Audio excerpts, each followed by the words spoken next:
افغانان ورونو هر وخت قسم دی کوم د لاسه کېږي چې ویډیو شیر کړي او شرم هم دی ځکه چې د ما شخصي خو کار خو نه دی نه د بل افغان کار دی چې د افغانستان دپاره هر څوک مبارزه کوي مهرباني وکړئ ویډیو مخکې شیر کوئ لایک کوئ کمنټ ورکوئ ځکه دغه سړی نور انرژي یې نور تقویه کېږي نور هغې ته خبرې په ذهن کې راځي نو ګورئ 2 ورځې تاسې د پاکستان دهشتګرد ریاست تروریست ریاست د اسلام دشمن ریاست په خلاف باندې کمپین وکړو په فیسبوک او د ټویټر او د ټیک ټاک او د نورو لارو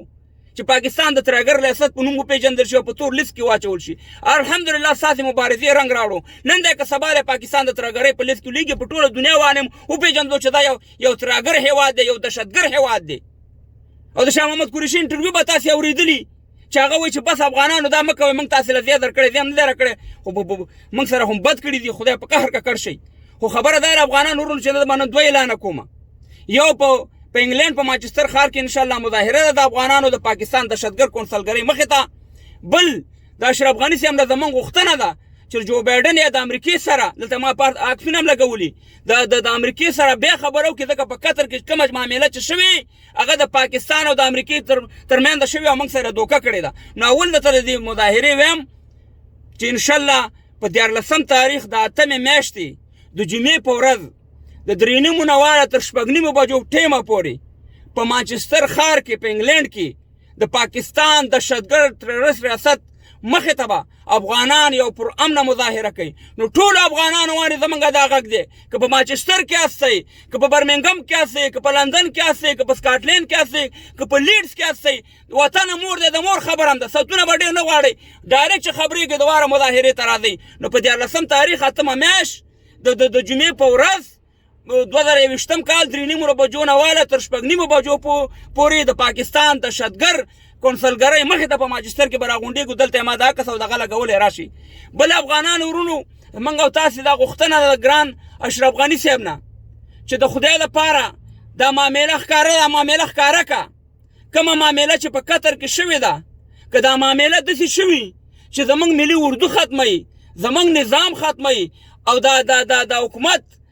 دغه امارات یعنې طالبانو ته په لاس کې ورکوي یا پنجاب ته په لاس کې ورکوي نو بس بسم الله الله اکبر نو بیا پې موږ ولې وژنئ ولې پې موږ مړه کوئ ولې زموږ پلونه الوځوئ ولې زموږ وطن زموږ ماشومان در په در کوئ خویندې میندې په خپل وطن کې مهاجرې شوي زموږ غوښتنه ده چې کومه معامله په قطر کې شوې که چېرته دا معامله شوي او د طالبانو ته دا حکومت ورکوي دا کلي دې ورته ورکړي او ورته دې وایي چې طالبانو راشي تاسې امارات دلته جوړوئ که د پنجاب حکومت دلته جوړیږي که جمهوریت دلته جوړیږي بیا به افغانان خپله فیصله وکړي چې امارات سره دي او که کورزان زه خو